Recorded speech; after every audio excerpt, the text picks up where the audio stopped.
দেখো বন্ধুরা, লিও স্নান করে এসেছে। ওর পাপা হেয়ার ড্রায়ার দিয়ে শুকিয়ে দিচ্ছে। ছটফট করে তো, ওই জন্য বেঁধে রাখা হয়েছে। দেখো লিও, তুমি স্নান করে এসেছো, হেয়ার ড্রায়ার দিয়ে শুকিয়ে দিচ্ছে পাপা।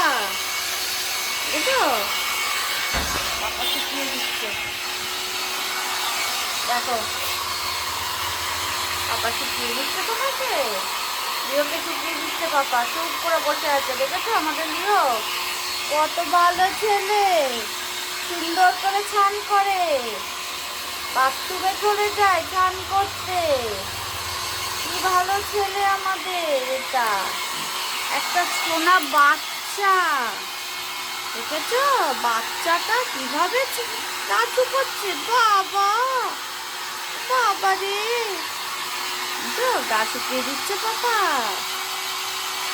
চুপ করে বসে আছে, ও বুঝতে পারছে যে পাপা এটা আমাকে গা শুকিয়ে দিচ্ছে।